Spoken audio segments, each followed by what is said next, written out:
So the point that I want to hammer home right now, it's a central point that has been lost upon a lot of heads.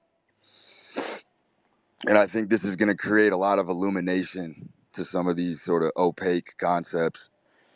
Because we all know a lot of the advice on Twitter that's spouted is level one, right?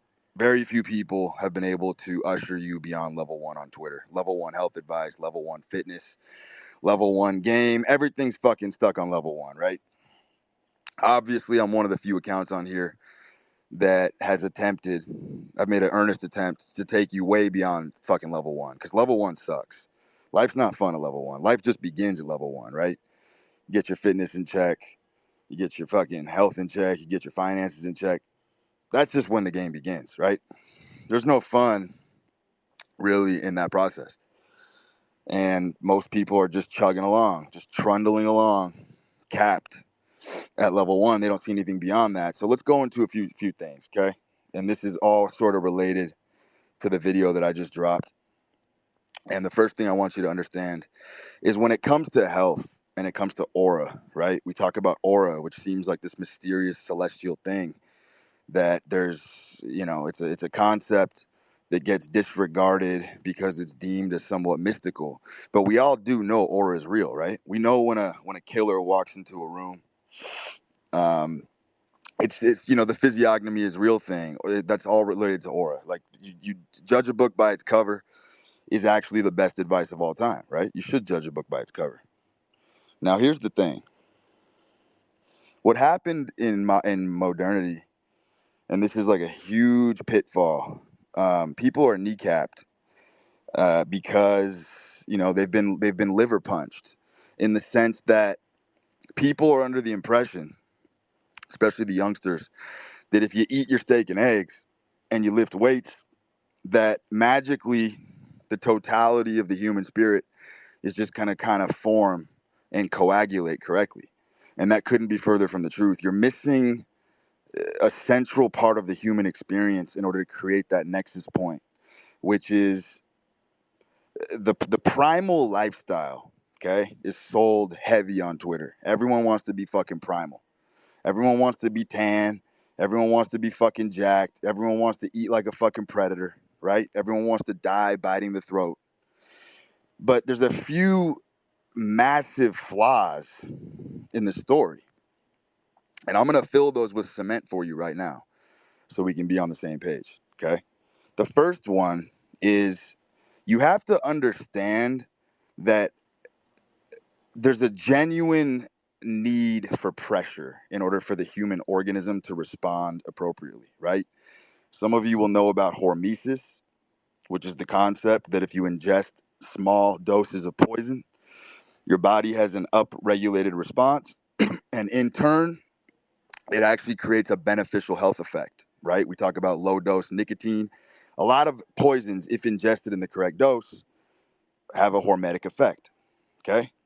Everything is like this, though, and this is what you guys have missed. If you, and I've used this analogy before, okay?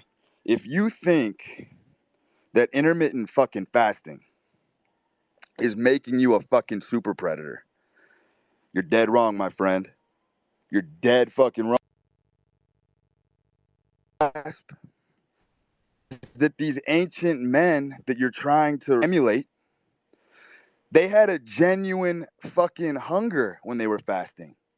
You know what I mean? Like there's a psychological component to this that is missing when you go on an extended fast, but your subconscious knows in the back of your head you got 90 ribeyes in the fucking freezer. You know what I mean? It knows you got a pantry full of food. So you're not really getting the totality of the experience and the effect of true fasting. True fasting was a terrifying, petrifying experience for ancient man. You know what I'm saying? He had to wake up in the morning with a low hum of anxiety and I want to say even dread about having to go on the Great Plains and go take down a buffalo.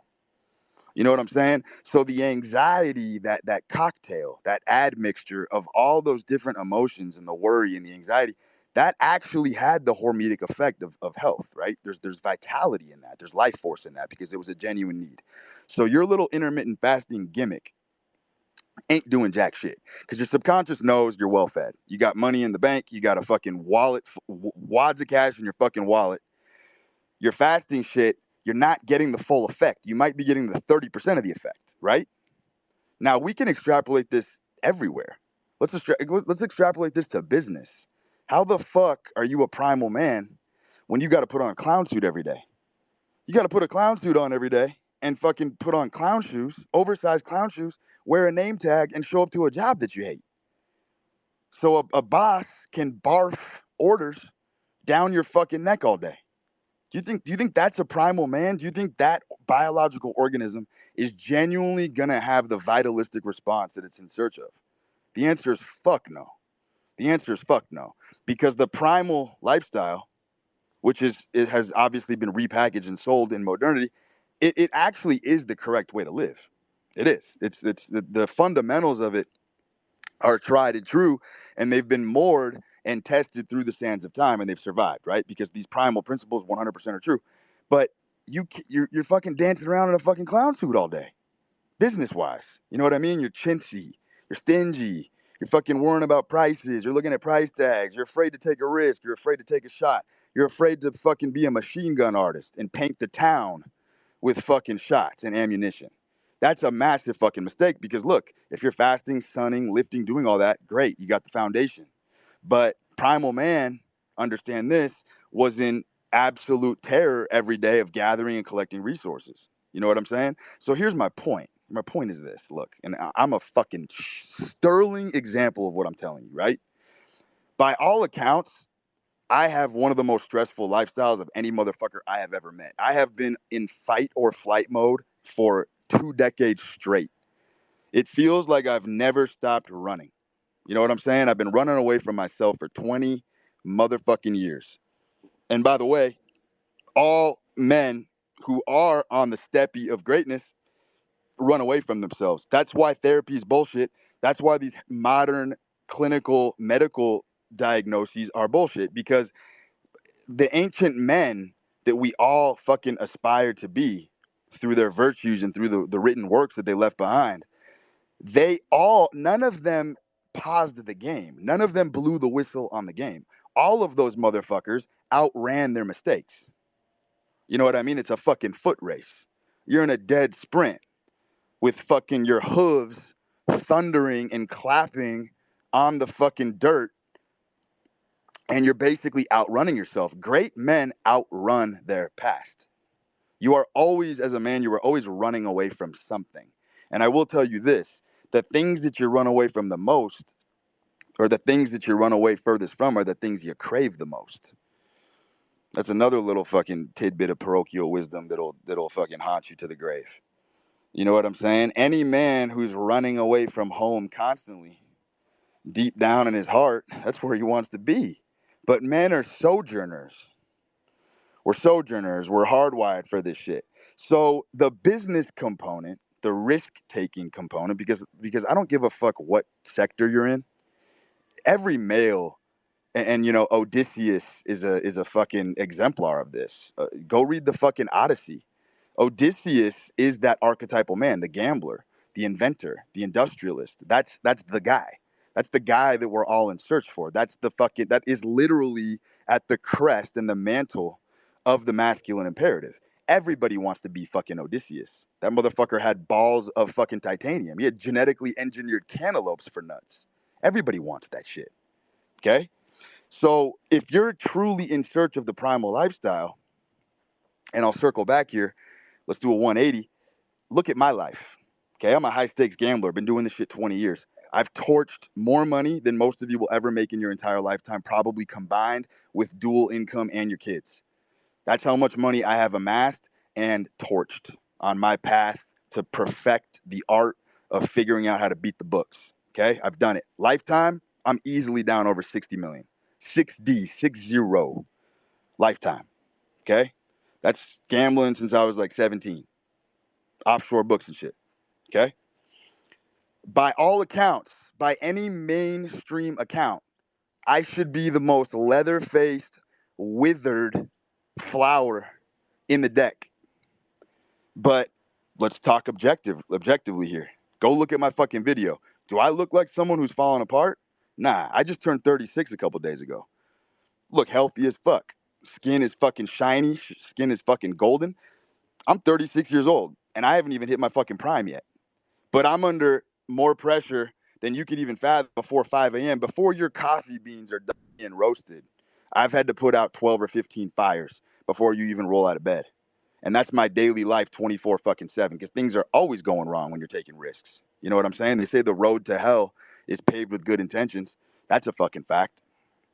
So my point is, I am the embodiment of the primal man, because I wake up in the morning and I only care about today. Yesterday is fucking gone. That's got to be my superpower, by the way, is that amnesia. As a man, if you don't have amnesia, you're royally fucked. You're in a really, really fucked up position if you're harping and dwelling on the past. That's like the number one thing that you want to ferret and root out fucking immediately, and it's only done through practice. It's only done through practice, because what happens is when you forget about what happened yesterday, it builds this insane confidence in your own ability and in your heart that you yourself are in control of your life, and you're the one trucking the reins, and you're going to pull yourself and bootstrap yourself out of hell if that's where you chose to be. It's that fucking simple. My point is this: on a daily basis, I am unafraid. Okay. And I want to say this: I'm unabashed about throwing whatever it is that I have available to me at risk. Don't give a fuck, because I know for a fucking fact that if enough time elapses, I'm coming out on top, and I will get everything that has been churned and burned, and I will get it back in spades. That is the way I live. I live like a primal man. I wake up in the morning and I go hunt for my resources. And my point is I'm doing the intermittent fasting. I'm eating good. I'm eating well, right? And I'm lifting and I'm doing all the things that you motherfuckers prescribe. But I have the one thing that you motherfuckers would kill to have, which is that fucking risk and stress tolerance that I've built up over 20 years. Nothing fucking phases me anymore. I've seen everything. I've literally seen it all.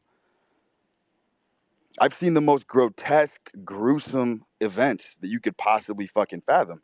I've journeyed within myself. I've dealt with the trauma and the depression and the heartbreaking, harrowing pain of being a man and trundling through to try to be somebody in this fucking life.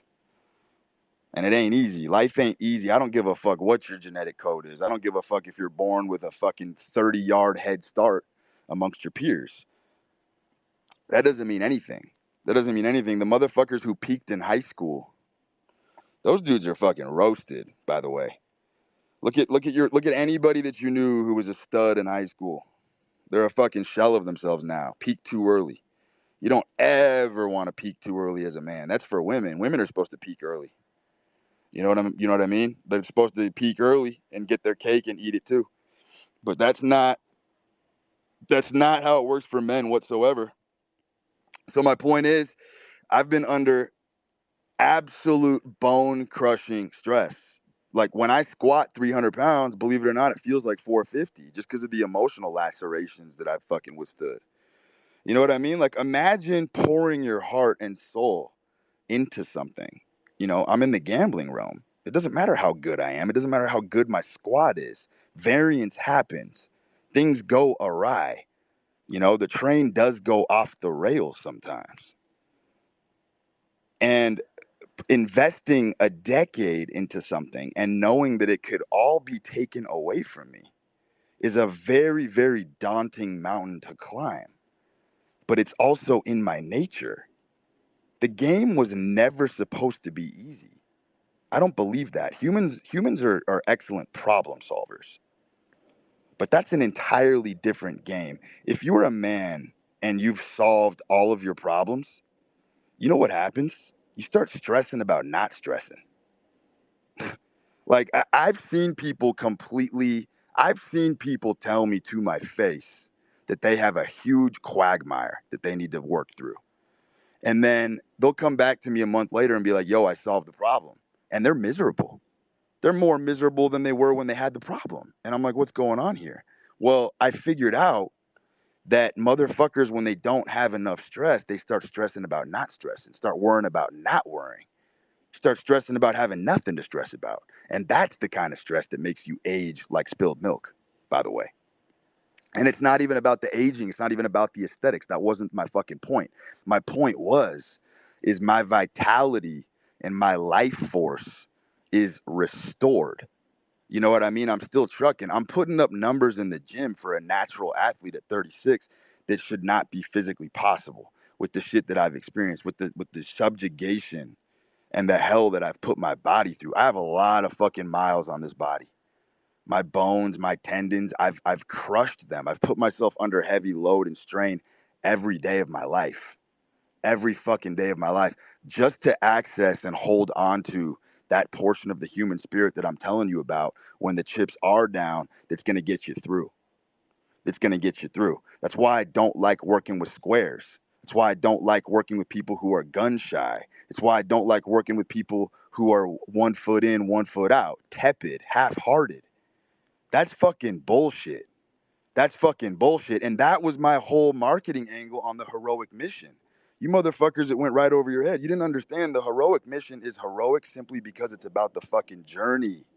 It's about the fucking journey. It's about learning true life lessons and burning off the fake aspects of yourself, the masks that you're wearing, and figuring out who the fuck you really are. If you get outside your comfort zone and you take a risk, like many people have with me, people have fucking placed large wagers with me, alongside me.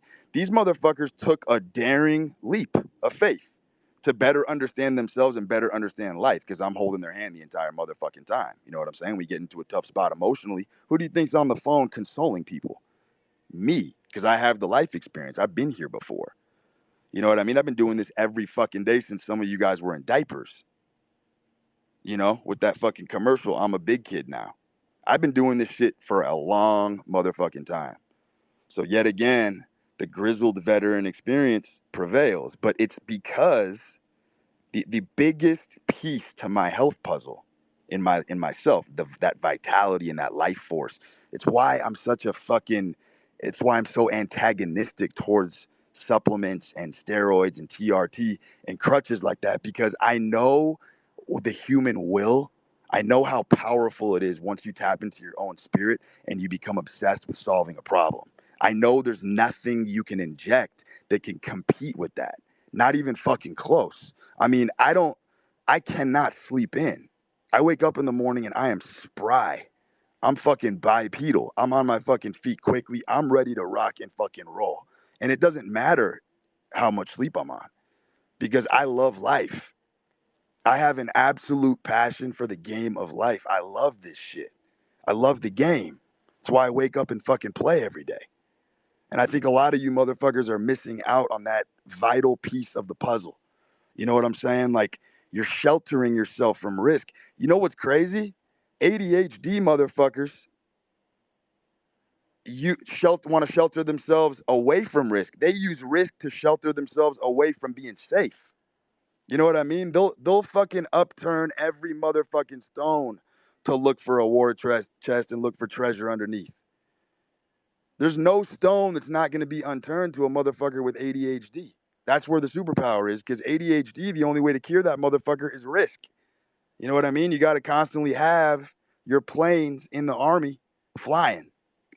You got to constantly have those Gatling guns fucking spinning. You got to constantly be on deployments. You got to have your capital moving. That's the most powerful effect. That's the health effect. And it's hilarious because everyone's like, dude, you're under so much fucking stress all the time. How the fuck do you lift so much weight? It's like, motherfucker, you don't understand that the stress that I'm under is self-imposed. It's fucking self-imposed stress. I am in charge of it, which is what makes it very healthy and revitalizing. It's a restorative game that I'm playing. My health is fucking perfect by all measures at 36 years old. I can fucking do this till the end of time because I'm living in accord and harmony with my fucking nature. You know what I mean? That's the fucking primal man. The fuck are you afraid of? What the fuck are you afraid of if you lose a little bit of money? Like, money comes and goes. You motherfuckers don't understand that money should 100% be a byproduct of chasing status and power. Status and power are 99 times more motherfucking powerful than money. It's what you guys don't get. There's broke motherfuckers walking around town getting treated like the fucking mayor at every city they go because they have the aura. They get treated better than the fucking billionaire. That's really what you should be in search of. It's the power and the influence first, and then the money should come tertiary. The money is an auxiliary fucking component. And the money's a drug, by the way, because it changes the way you feel. When you don't have it, you feel like this. When you do have it, you feel like this. First thing you got to understand is money's a motherfucking drug. It's the most powerful drug on earth. Breaks apart families. It changes the way motherfuckers feel about everything, life, themselves. That's the last place you ever want to fucking be. And I knew this from an early age. That's why I didn't fucking care about taking risks, because if you take it from me and I don't have money, I'm still me. And I don't want to be anybody else. I love me. You understand the difference? So if I go bust, though, getting laid, getting women, having fun, doing the things I ordinarily want to do is not a fucking problem. I can do it. I can navigate around in the exact same fucking fashion. It's a fact. I've fucking proven it to myself 100 times. In fact, I'll fucking argue I was getting more play when I was fucking broke. You know what I mean? Because you kind of get that jerk boy hunger that just kind of bleeds into like the scene that you're in. And that's the whole thing. And then, you start thinking about life in these terms, and you're like people don't understand life is supposed to be hard for you as a man. It's supposed to be very difficult. Like if you're waking up in the morning and you don't have monster problems to tackle, then you're never going to rise to the occasion. You're never going to be a superstar. It's never going to happen. You only rise to the level of the problems you have. If you don't have massive problems, you ain't going to solve massive problems. You're going to be playing low stakes. You're going to be playing low stakes the rest of your life, which, hey, look, don't shoot the messenger. I think that's fucking hell on earth. Getting stuck at a low stakes table perennially? Who the fuck wants to live like that? At some point, you got to ante up and get to the big boys table. And that's where all the fun begins. And then once you get to the big boy table, you know what the real art form is? The real art form is to play at the big boy table the same fucking way you played at the little boy table. Meaning, just because the stakes are higher and the consequences are greater doesn't mean you change your strategy. Doesn't mean you bitch out. You got fucking $5 at the poker table, you're gonna play loose. Well, you know what? If you got 150 grand on the poker table, you play the same motherfucking way. That's the secret to life. When the stakes get higher, you start dating hotter women, you're in a higher position, higher status. It doesn't mean that you start to fucking pussy out. That's not the way the game should be played at all. You should play with the same zeal that you had at the low stakes, because the upside is so much higher. You know what I mean? Losing, this is what people don't understand. Losing is finite. Do you guys understand that? Losing is finite. There's only so much that can be taken away from you in life, which is why I don't think people attack big goals or take risks or whatever. There's only so much you can lose. It's finite. You can only lose so much money, right? If you're at zero, you're at zero. You can't really get less than that. You can be in debt, but like from an actual practical perspective, losing is finite, but gaining is infinite. Gaining is infinite. Winning is infinite. There's no cap on that. There's no cap on how much you can gain in life. There isn't one. There isn't one. So it's all about focusing on the upside and the ceiling rather than the floor. And most motherfuckers are just terrified about going through the floor. And I believe that's the incorrect way to live, especially if you call yourself a primal man. How are you going to call yourself a primal man, but you got 4 money managers earning you 4% a year in some fucking TD America trade account? Like, what's primal about that? What the fuck's primal about that? You ain't taking a fucking risk. You're getting some fucking bond yield. Okay, I mean, sure, it's a fucking viable strategy. A lot of Americans do it, but like, are you really fucking pushing yourself? Are you in control of your life? Probably not. To me, that just sounds like a hellish way to go. Like, I don't give a fuck how much money I have. I would never, ever, ever fucking plug my shit into some fucking tiny little fucking yield, because I feel like I'm putting the onus on somebody else. I'd rather take a shot in a project or fucking go into a team with motherfuckers and go in guns blazing, see what happens. Because that's where all the life experience is. And that's what this young generation, this Gen Z, is really going to be in a deficit, because everyone just wants to be famous. Everyone wants to be famous. I mean, look at the fucking tweets on Twitter. Some of the shit's just, it's not only is it not legible, it's not even fucking comprehensible. Like, you got 18-year-old kids dishing out life advice. It's like, dude, shut the fuck up. Get in the back, buddy. Keep your mouth shut and learn something. You know what I mean? Before you start spouting off, everyone's in on the fucking personal brand train. But you guys did it backwards. And I warned you about this a year ago on Spaces. Go on SoundCloud. I fucking called it. I said, motherfuckers are going to try to build a brand first and then use the money they make from the brand to go get life experience. And that's not how you build a personal brand. You build a personal brand by doing really cool shit in life and then coming online to share those experiences. That's the way you fucking do it. But these guys are addicted. They're addicted to the fucking dopamine. They've created a fucking a garb of lies, and they'll never be able to back it up. That's why people don't do Spaces. That's why people aren't doing media presentations. Because they know when you speak in front of a fucking audience or you get on camera, that whole fucking jig is coming up real fucking quick. People are going to knife through you like fucking butter and figure out who you are. The voice tells all. The voice tells all, and that's why none of these motherfuckers can do voice notes. You just got a bunch of fucking schmucks just hiding behind their little fucking account. Writing is dead, by the way. I do think long form content in a writing capacity probably survives a little bit longer. But if your idea is to just sit on Twitter all day and just if you think the written word is going to carry you to some fucking magnanimous brand, you're dead wrong, my friend. The game has changed. People want to see your face. People want to hear your voice. People want to know you can speak. People want to know you can back up your thoughts in an open arena. You know what I'm saying? That's why I always take questions in Spaces, because I enjoy the fist fight. I don't need to plan anything. You can fucking ask me any question live on the spot and I will go off the fucking cuff and improvise because I want to show my audience I'm about it. I don't fucking cower from questions. That's why I fucking do them extemporaneously.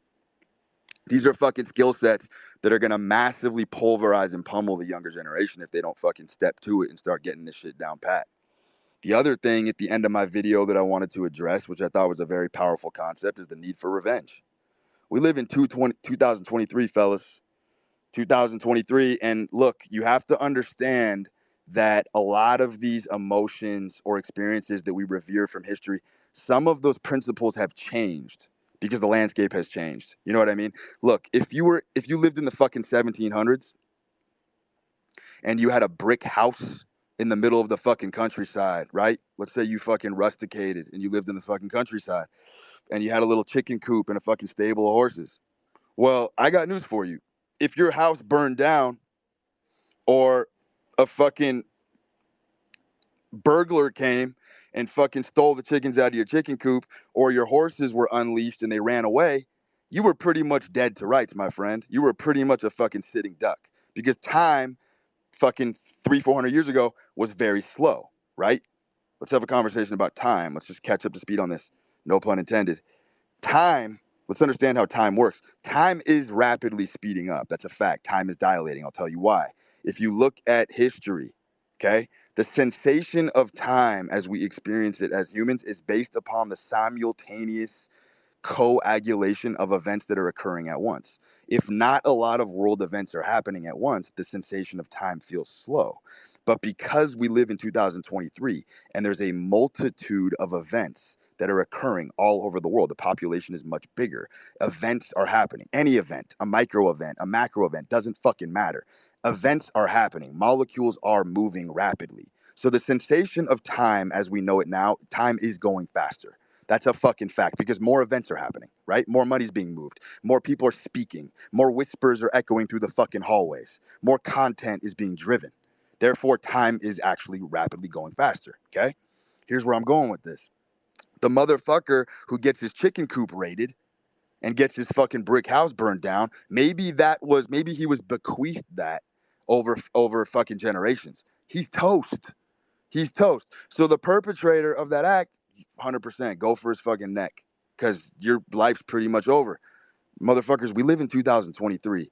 If relationships don't work out with women, if relationships don't work out, if projects go south, if fucking businesses blow up, there is so much technology right under your fucking nose. You just build a new boat. You just build a new boat.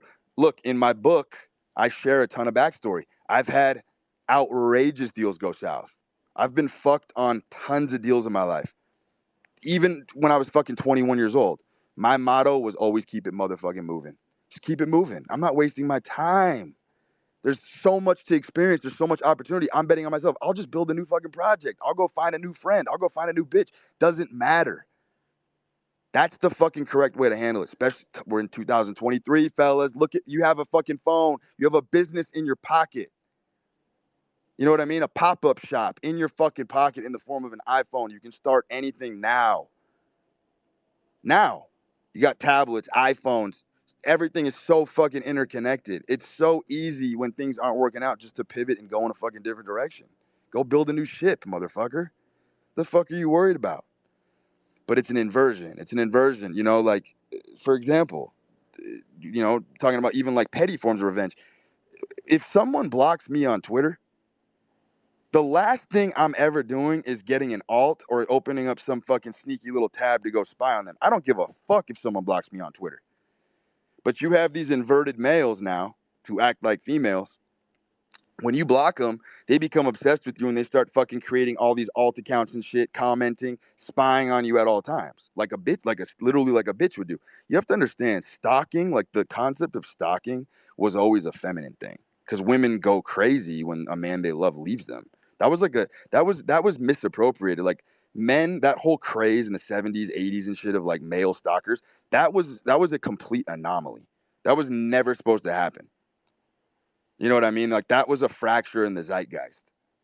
That was a very unusual, and if you look back, it all makes sense. It precipitates sort of the inversion of the sexes. That's sort of when the gender lines started to get blurred, when you started to have male stalkers. That is a feminine fucking thing. To obsessively check on a bitch who doesn't fuck with you is absolutely bizarre. I've never done it. If a chick don't fuck with me, no problem. I'm going to keep it moving. Like, I cannot understand why you guys are fucking stalking their social media, constantly trying to fucking see where they are. That is fucking feminine behavior. It's feminine behavior, and it's a bleed out of energy, and it's fucking permeating every other aspect of your life. So cut that shit out immediately. That shit's absolute fucking nonsense. And I know you guys know exactly what I'm talking about, too. Like, when someone blocks you, just keep it fucking moving, brother. Like, what are you doing? You know what? Like, seriously, what the fuck are you doing? Shit's bizarre as fuck. So the crux of the topic here is that if some of you were paying attention, everybody's a gambler. Everybody's a gambler in some capacity. Life is a gigantic fucking risk. Every time you step your fucking boots out onto the street, it's a fucking risk. So everyone's a fucking gambler. Now, because it makes no sense to live like a fucking native, obviously, because I do believe you have to flow with the times. And like I said in my last space, modernity is offering a lot of handouts that you will miss if you're not paying attention. There's a lot of freebies and a lot of handouts that modernity does offer. I fully believe in taking advantage of technology. 100%. I'm all for it. You know what I mean? Living primally while taking advantage of technology, that's the golden middle that you want to strike. That's the golden middle that you want to strike. I said, what did I say before in a couple other spaces? I said the real world is dead. Look around; it's relatively true. Everything's online now. People are finding love online, businesses online, most money's made online. So it's like when they say touch grass, it's actually a pretty fucking delightful metaphor because what they're really telling you is when you touch grass, you're just recharging to get back online. It used to be different. People were in the real world and they used to come online to blow off steam. You know what I'm saying? Like they used to come online as a recharge. Now it's the opposite. The real world, you go touch grass, put your phone away for a couple hours, you're just recharging to get back online because that's where the game is right now. That's the frontier. You know what I mean? The physical world has been conquered, but the digital world, there's still frontiers and shit. You know, frontiersmen and fanatics and sort of that old, Cortesian spirit. A lot of that shit is going into the digital realm because the fucking physical realm has relatively been conquered. So you see where all this is headed? So we're all fucking gamblers. Everyone's taking a risk in some capacity. I just happen to be on the most extreme end because, like I said, the foundation of my philosophy is in health and salubrity. Filling your cup up with as much health as you can so you have massive reservoirs to go out and lay it all on the line for something that you believe in. And if you have piss poor health, then you're leaving a lot of money in the bank and you're leaving a lot of gas in the tank as well. I believe in expending yourself fully. I mean, truthfully, the way I live my life, my testosterone should be sub 100. Should be. It's what a clinician would fucking tell me. But I guarantee you it's not. Guarantee you that shit's robust as fuck. So anyway, the maximum health thing, that I'm talking about is extremely, extremely fucking important. What kind of pressure do you put on yourself on a daily basis? Because that has a hormetic effect. That has more of a hormetic effect than anything you can possibly put your eyes on. And that's a fact, as long as you're in charge of the stress. So I do think men, look, the rite of passage right now, because I've always said this, society does not give you rite of passages anymore. They're dead and gone. Tradition's gone. Ritual's gone. It is what it is. We're in the age of transhumanism. Embrace it or die. You know what I mean? It's not return to tradition. It's reject tradition. Tradition's not coming back, boys. It's just not coming back. As much as you fucking ail for it and wail for it and fucking punch the sand over and over again and get on your knees and look to the heavens for a ray of light of hope that the virgins and the traditions are coming back. I'm telling you, buddy, that era is dead and gone. That era is dead and gone. And if you don't double down on the fact that we are going into AI and transhumanism, look, it kills me too. It pains me that we're here. But you have to adapt to the circumstances that are before you. Because, like I've always said, idealism is feminine. Idealism is a feminine modality to go through life. Men actually grapple with reality and look at the circumstances that are in front of them and they deal with that. The correction will happen, fellas. I'm telling you, the gender roles are 100% inverted. Men are women, women are men.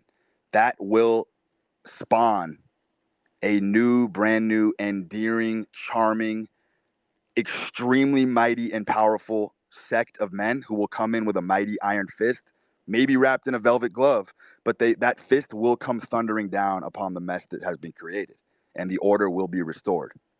That's gonna happen. Probably not in our lifetime, but it will happen. Eventually, traditionalism will fucking come rearing its head again. Obviously, everything's fucking cyclical, right? They call it the fucking Viconian recirculation. That's a fucking James Joyce term, which means the philosopher Vicus talked about how you can literally study these eddying whirlpools of history that constantly replay themselves. You know what I mean? Like, there's only 12 themes, if I recall. There's only, like, in any story, there's only fucking 12 themes. You know what I mean? And every story has a MacGuffin. Every story has a Deus Ex Machina. Every story has a mulligan. Every story has all of these plot devices, literary devices. You know what I mean? And then let's just keep fucking punching through here. Let's talk about fucking conspiracies. One of the things that really fucking just agitates me on like a visceral level is the idea that, people say they. I fucking hate that term. When someone says they are doing this or they're trying to make us weak, stupid, fat, and dumb, I'm like, who the fuck is they? Okay, the Illuminati, okay, Joe Biden, whatever. They. All encompassing term, very vague. Don't like it. But what I want you to understand is that first of all, I will tell you this. There's no entity, I don't care how powerful, you want to call them the reptilians, I don't give a fuck what you believe. There is no entity or organization on Earth that has the leverage to, to attack an entire global population. That's just that no one has the leverage to go at people that way.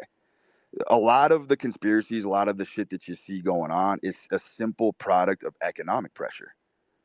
That's just what it is. You know what I mean? Like you think that there's an entity that's actively trying to make you stupid, weak, dumb, and fat. But what you don't understand is that's just a product of capitalism. That is the blowback of just simple, run-of-the-mill, laissez-faire capitalism, where people cut corners and people cut costs, and then obviously you get weaker and weaker products. You know what I mean? Like people cutting corners with seed oils. They figured out that industrial oils are cheaper, and when you fucking make French fries, it's a lot fucking cheaper to use industrial oils than it was tallow. So, like, you don't understand that a consequence of you getting sick is just simple fucking economics. It's not like they invented canola oil on purpose to make you ill. They invented it for profit margins, motherfucker. Everything's about profit margins. It's just what everything boils down to. So when you look at it that way, you're like, maybe it's not so conspiratorial. Maybe this is just the capitalistic game. Maybe we're just in the late end stages of capitalism. And this is what it looks like. Profit margins are getting squeezed. Everyone's getting wrung out left and right. Competition's getting sparse. Here we are. Strap in. You know what I mean? But the point is that even if there is a they, even if there is a mystical wizard shooting thunderbolts at you from his staff on Mount Olympus, you are ultimately still in control of the products that you buy and the things that you entertain. Like, I don't give a fuck if someone wants me to be weak, fat, stupid, and dumb. I wake up every motherfucking day and choose what I put in my body. Like, what the fuck are you talking about? You're a grown man. I don't give a fuck what they are trying to do. You know what I mean? I've never felt limited by the they in my entire fucking life. That's not an experience I identify with. I have never walked around town and felt limited by a they. by a mystical body. Not real. Not real, my friends. Start looking at fucking capitalism. Start studying economics if you really want to see where all conspiracies generate from. It's all about money. Everything. Profit margins. That's it. It's the reason why.